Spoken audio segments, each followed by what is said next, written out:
성경 말씀 구약성경 시편 11편 4절에서 5절까지 말씀입니다. 시편 11편 4절에서 5절입니다. 구약성경 810쪽입니다.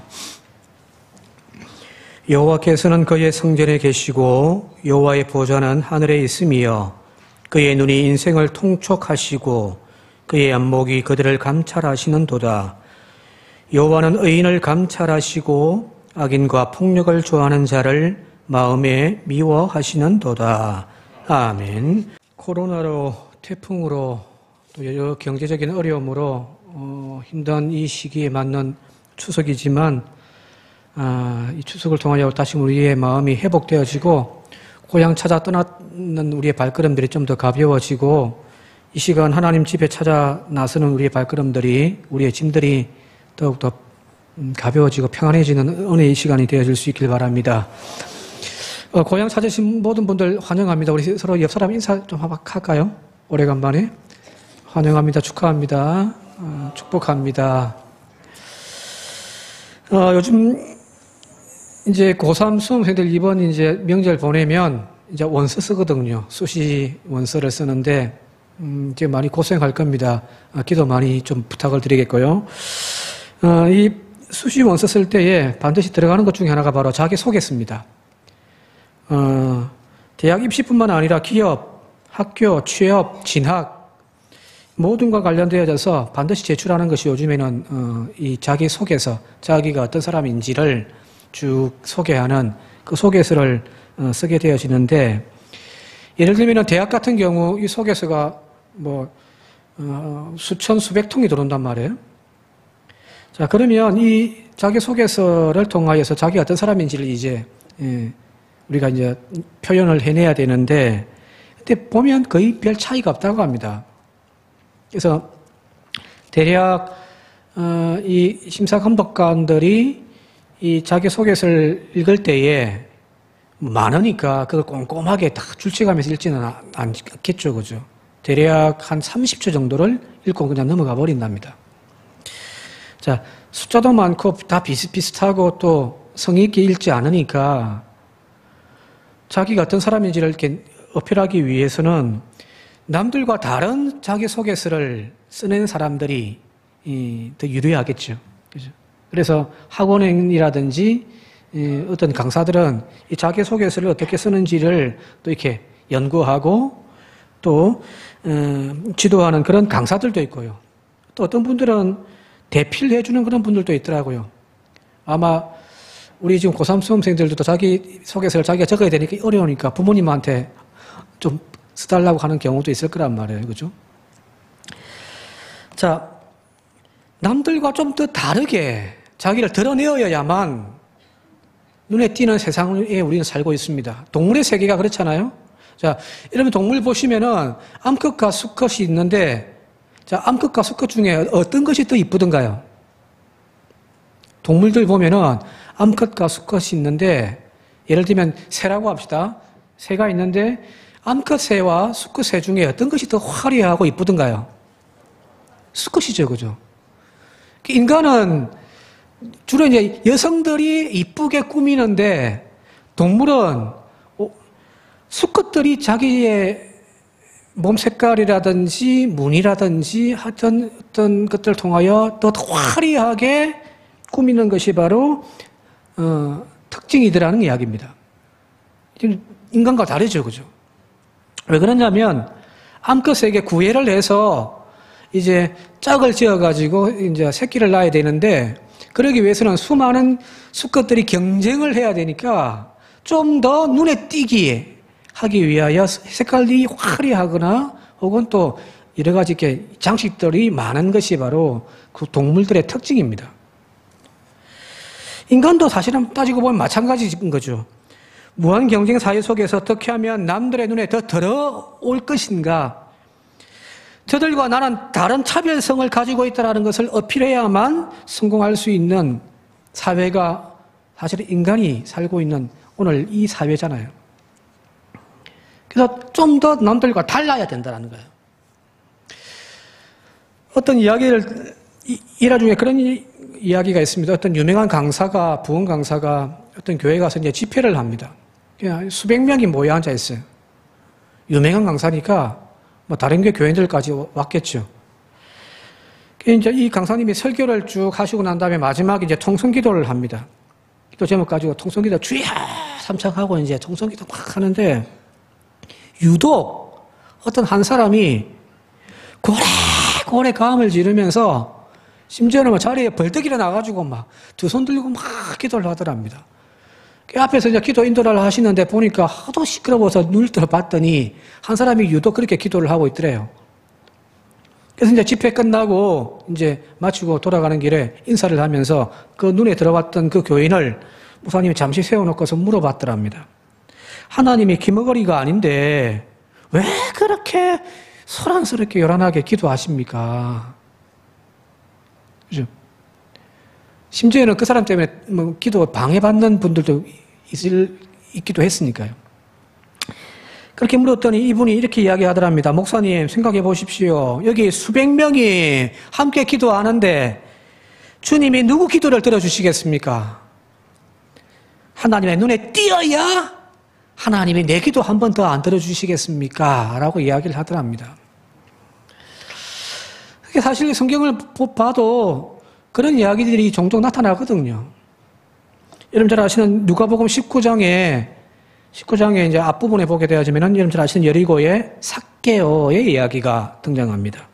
거기 보면은 삭개오가 많은 무리들이 거기에 있으니까 예수님을 보기 위하여 뽕나무 위에 돌감나무 위로 올라간 거예요. 거기서 주님을 이렇게 보다가 주님의 눈에 특이하잖아 이거죠. 한 사람이 지금 저 뽕나무 위에 올라가 앉아 있으니 그 삭개오가 지금 주님의 눈에 들어온 거예요. 그래서 주님이 삭개오에게 말씀하시면서 내려오거라. 오늘 내가 너희 집에서 유해야겠노라. 그리고 그 집에 들어가서 식사를 하시면서 복음을 전거하고 그를 구원의 은총을 허락해 주시더란 거예요. 눈에 띄었단 말이에요. 그죠? 또 마가복음 10장에 보게 되어지니까 바디메오라고 하는 시각장애를 가지고 있는 거지가 주님이 지금 이 거리를 지나가신다는 소리를 듣고서 볼 수는 없으니까 주님이 지나가신다는 소리를 문득 들은 거예요. 그리고 그 지나가는 그 길에서 이 바디메오가 고래고래 감을 지릅니다. 다윗의 자손 예수여 나를 불쌍히 여겨 주십시오. 얼마나 고래고래 감을 질렀던지 주변에 있던 사람들이 한결같이 꾸짖으면서 잠잠하라고 합니다. 야, 조용 좀 해라는 거예요. 여기 주님 지나가시는데 조용히 좀 해라고. 자, 그때 이 바디메오는 그런 핀잔이 있음에도 불구하고 오히려 더 크게 소리를 지르면서 다윗의 자손이여 나를 불쌍히 여겨달라고 했단 말이에요. 그죠? 수없이 많은 사람들이 군중들이 휩쓸려 지금 가고 있는 주님에게 자기를 어필하는 거죠. 나 여기 있으니 나를 좀 봐달라는 거잖아요. 자, 그 고래고래 감 지르는 소리에 주님의 발걸음이 멈추었었습니다. 그리고 주님이 그를 보셨어요. 그리고 주님께서 그의 병을 고쳐주시더라고요. 그의 눈을 뜨게 해주셨다는 거잖아요. 그죠? 자, 이처럼 유별한 행동, 눈에 띄는 그런 어떤 행동들이 주님의 시선을 사로잡기도 하고 또 놀라운 기적을 경험하기도 한단 말이에요. 자, 그런데 앞서 이야기했던 이야기처럼 하나님께서 그런 특별한 사람, 특별한 경력을 가지고 있는 것, 특별한 헌신을 하는 사람에게만 눈길을 주시는가라는 겁니다. 신앙생활에도 좀 뭔가 다른 사람들과 달라야 되고 더 뛰어나야 되고 그래야만 주님이 우리에게 눈길을 한번 주실까? 헌신을 해도 폼나게 하고 그죠. 뭔가 표가 나야만 하나님의 눈에 콕 들어가고 띌 수가 있을까? 저처럼 얌전한 사람은요. 혹은 또 소극적인 사람들은 한 번도 주님 눈에 안 띄는 그러면 손해되지 않는가?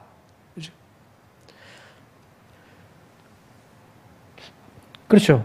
주님 눈에 띄어야 그래도 뭔가 부스러기라도 하나가 떨어질 건데 눈에도 띄지 않고 여기 뭐 있었는지 없었는지도 모르는 그런 사람에게 하나님의 축복이 임할 수 있는가라는 겁니다. 자, 그렇지만 성경을 보게 되어지면 전혀 그렇지 않다라는 것이 성경이 우리에게 전달해 주는 가르침입니다. 누가복음 21장에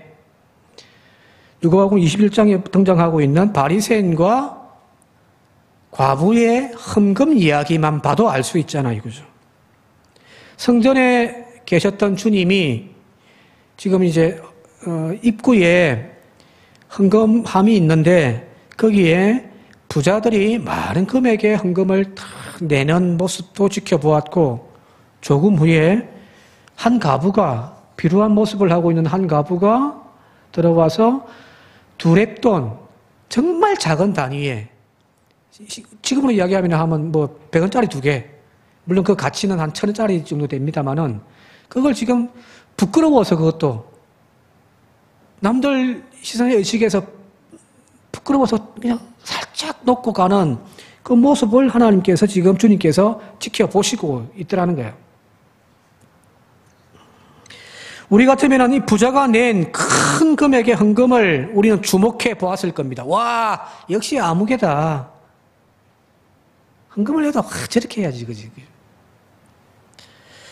그러면서 그를 칭찬했을 법도 한데 주님은 오히려 누가 볼까 싶어가지고 부끄러워서 헌금을 몰래 집어넣는 그 두렙돈을 넣는 과부의 헌금을 더 높게 평가하시고 주목하고 계시더라는 거잖아요. 과부의 두렙돈을 적다 하지 아니하시고 그녀의 전부를 드렸다고 말씀하시면서 부자보다 과부의 헌금을 더 높게 평가해 주셨습니다. 앞서 이야기와 정반대잖아요. 그죠? 뭔가 막 편하게, 막 삐까번쩍하게 탁 막 해야 주님의 눈에 확 들어올 것 같은데 오히려 주님은 몰래 부끄러워서 헌금하던 그 여인의 두렙돈을 높이 평가하신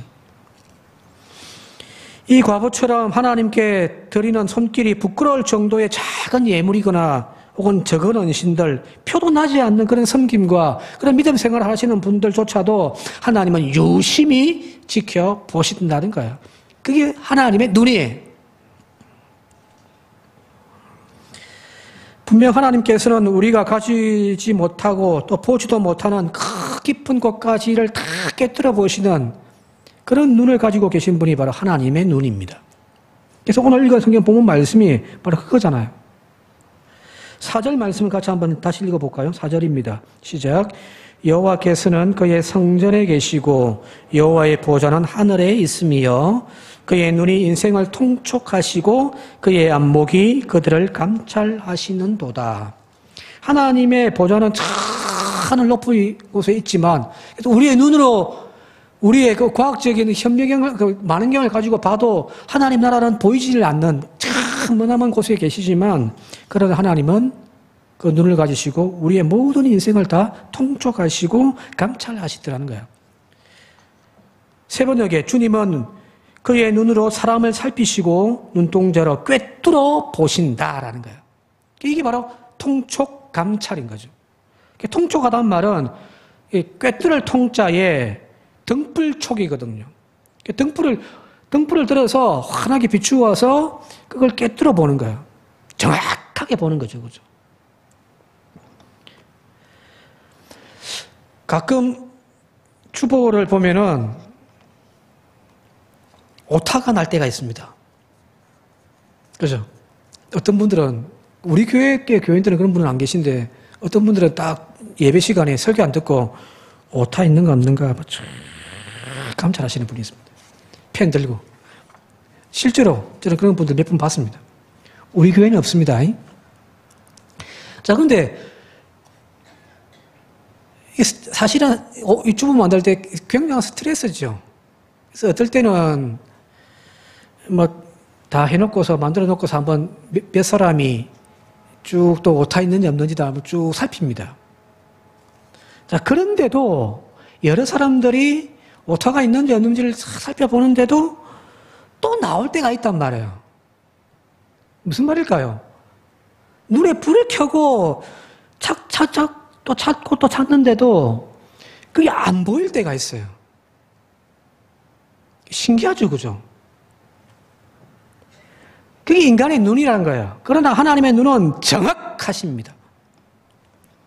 하나님께서 사람들을 살피시는 그 눈은 작고 미세한 소리와 그 몸짓, 심지어는 우리의 눈에 보이지 않는 우리의 생각과 마음까지 낱낱이 살피시는 그런 눈을 가지고 계신 분이 바로 하나님의 눈이라는 거예요. 어찌 보면은 우리 눈에 보이지 않지만 현명을 가지고 탁 들여다보면은 탁 보이는 것처럼 하나님은 그런 눈을 가지고 계신 거죠. 그죠? 그래서 하나님 앞에서는 우리가 숨길 수가 없습니다. 자, 그런 현미경 같은 눈을 가지신 것도 계시지만 또 한편에서는 하나님의 눈은, 따라합시다. 하나님의 눈은 돋보기다. 네, 돋보기 같은 그런 눈이라는 사실을 성경에서 자주 발견하게 되어집니다. 돋보기가 뭔가요? 작은 글자. 그래서 눈에 보이지 않는 그 작은 것을 확대해서 크게 보여주는 것이 돋보기잖아요. 그죠? 하나님은 돋보기를 쓰시고 그 작은 것을 크게 보시는 분이 바로 하나님이십니다. 자, 이런 내용들이 성경에 여러 등장하는데 참 재밌는 것은 누가복음에 보면 이런 이야기들이 참 많아요. 누가복음 19장 11절 이하에 보게 되어지면은 열문화에 대한 비유가 나오는데 같이 12절, 13절 같이 한번 읽어볼게요. 12절, 13절 시작. 이르시되 어떤 귀인이 왕위를 받아가지고 오려고 먼 나라로 갈 때에 그 종 열을 불러 은화 열문화를 주며 이르되 내가 돌아올 때까지 장사하라 하니라. 여기 귀인은 바로 주님이세요. 그리고 그가 이제 먼 나라에 가서 왕위를 받고 돌아올 건데, 자, 내가 언제 올 줄은 모르지만 내가 돌아올 때까지 종들 다 불러가지고 한 문화씩 주는 거예요. 10명을 불러가지고. 너도 한 문화, 너도 한 문화, 한 문화. 그리고 장사하라는 거예요. 무슨 말인가? 이윤을 남기라는 거죠. 자, 그리고 이제 떠났던 그 주인이 이제 왕위를 받아가지고 돌아온 거예요. 돌아와서 종들을 불러 모아놓고서 이제 결산하는 이야기입니다. 자, 그때 이 종들이 보고를 합니다. 16절, 18절 같이 한번 읽어볼게요. 16절, 18절 시작. 그 첫째가 나와 이르되 주인이여 당신의 한 문화로 10문화를 남겼나이다. 18절. 그 둘째가 와서 이르되 주인이여 당신의 한 문화로 5문화를 만들었나이다. 이거 이제 계속해서 보고를 했겠죠. 그죠? 10명이니까.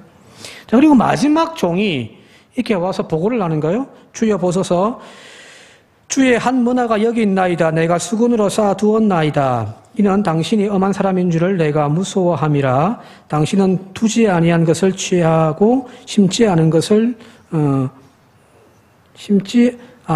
거두나이다. 무슨 말이냐면 당신은 이렇게 불이하게 하는 것들을 싫어하시니까 내가 그냥 가만히 갖고 있다가 다시금 드립니다. 손해보지 않았습니다라고 이렇게 내어놓은 거예요. 그래서 책망받고 나중에 10문화 가진 자에게 그 한 문화를 이렇게 뺏겨버리는 거죠.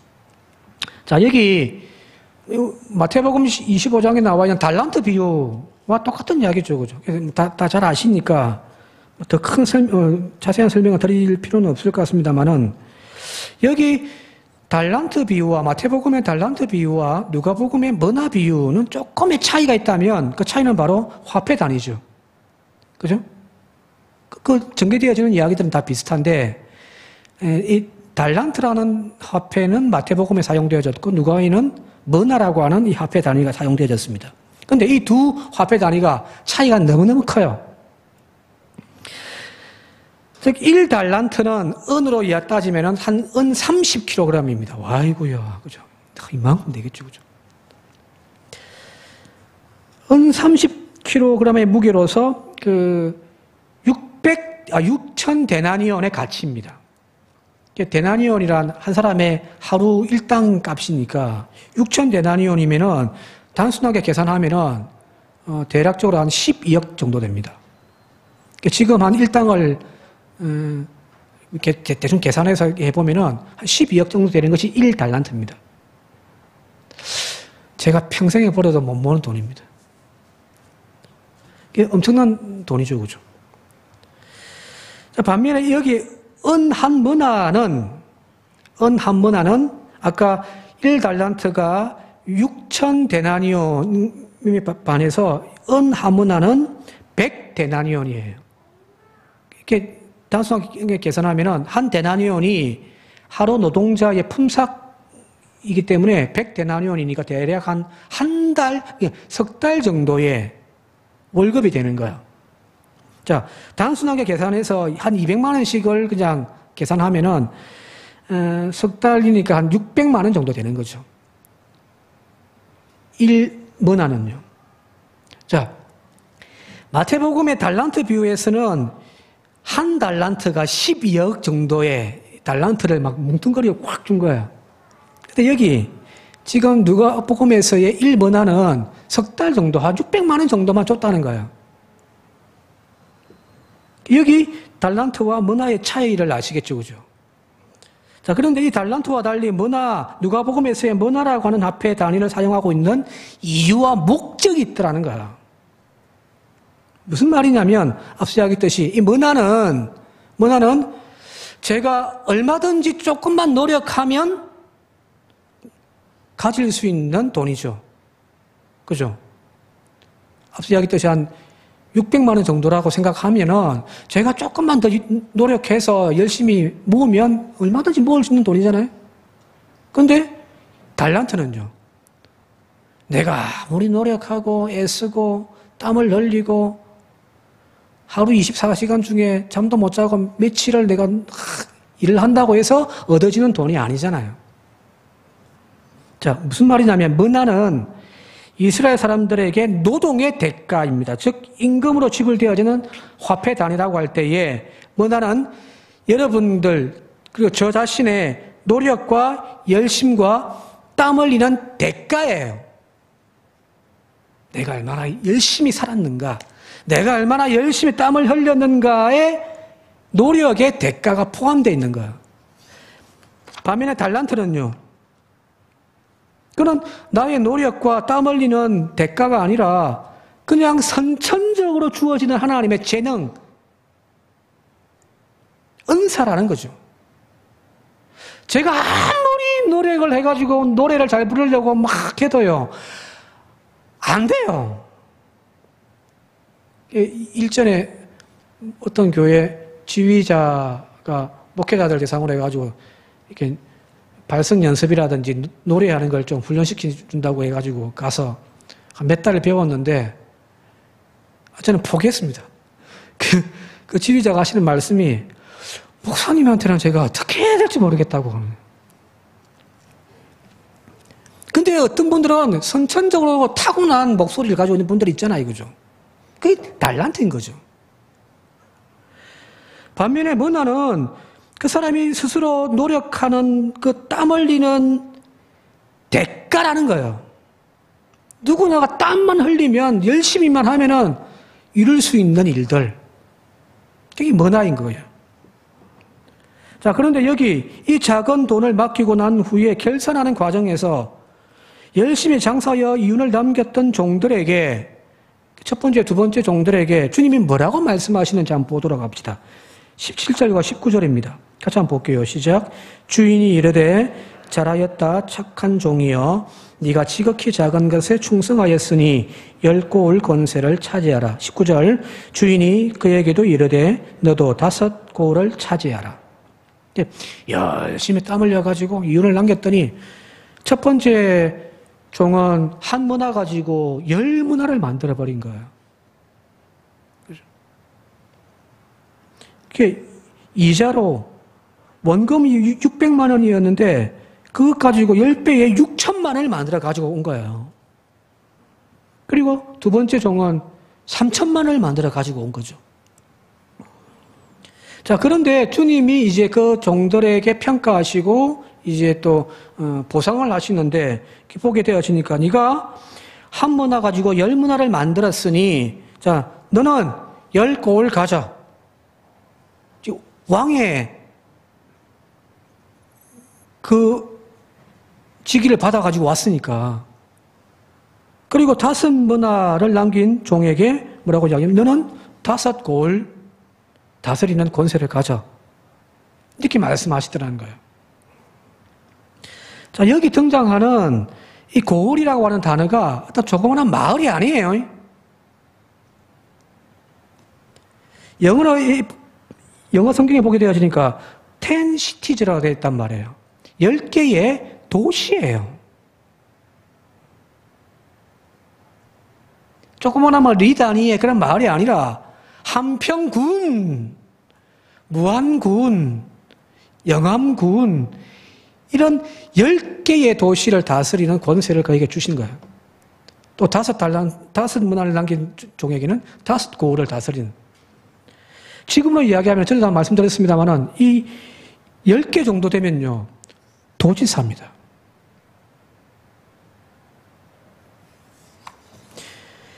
우리의 이성적으로 계산해 보더라도 상상을 초월하는 특채를 주신 게 분명해요. 그죠? 자, 이 이야기를 통해서 지금 성경이 우리에게 뭘 이야기를 하려고 하는 거냐는 말이에요. 바로 그것이 오늘 주제의 말씀인 하나님의 눈이라는 거예요. 다르게 표현하면 하나님의 돋보기 같은 눈인 거예요. 우리의 작은 정성, 땀 흘리고 수고하여 얻었던 그 결실의 열매를 나는 이만큼이라고 내가 놓았는데 하나님은 이만큼으로 보시는 거예요.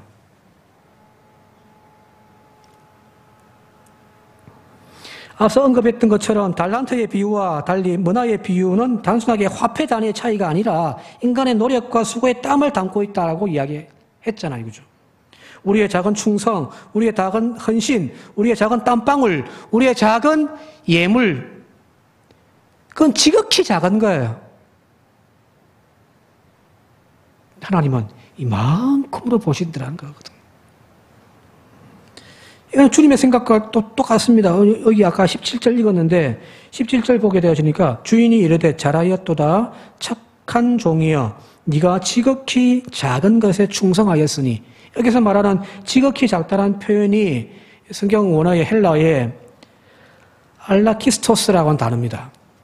이 단어가 미크로스라고 하는 단어의 최상급입니다. 이 미크로스, 우리가 흔히 쓰는 말로 마이크로스, 눈에 보이지 않는 마이크로, 그 단위, 뭐 1000분의 1mm인가요? 아마 그럴 건데, 그렇게 작은 것보다 거기서는 가장 작은 그런 표현이거든요. 분명 우리가 주님을 위하여, 교회를 위하여, 누군가를 위하여 땀 흘리는 그 수고와 애씀, 헌신, 내가 오늘 주님 앞에 드려지는 이 작은 헌신이 뭐 평안하겠습니까?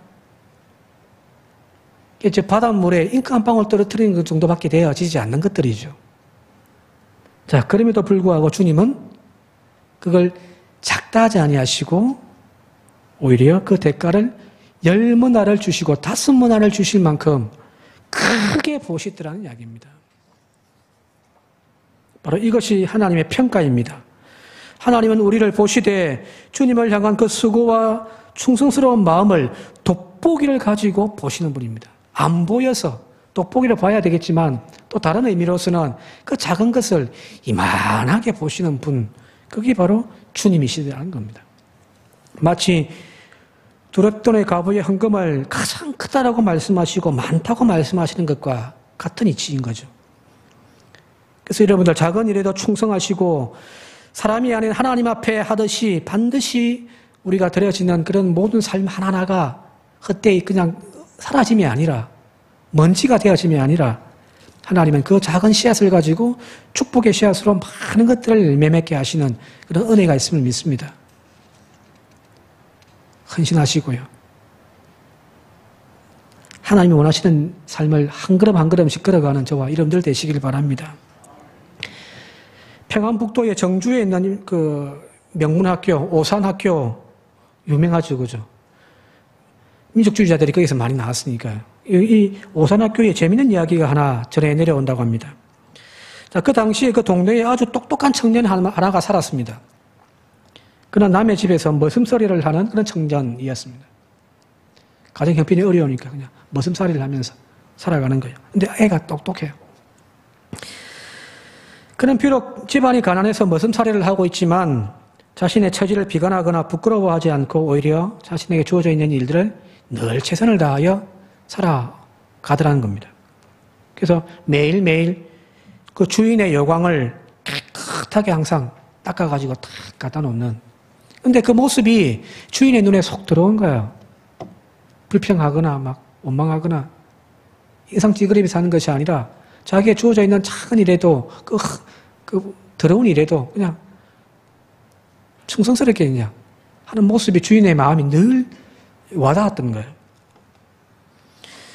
이 주인이 이 청년이 머슴살이를 하기에는 너무 아깝다고 생각을 해서 그 아이를 불러가지고 이제 이야기를 합니다. 내가 학자금을 대어줄 테니까 너 평양에 있는 숭실학교에 가서 공부해라. 그리고 이제 학자금 떼어주면서 이제 가서 공부를 한 거예요. 자, 이 청년이 숭실학교를 우수한 성적으로 졸업하게 되어졌고, 다시금 고향으로 내려와서 이 오선학교에 이제 선생이 되어진 거예요.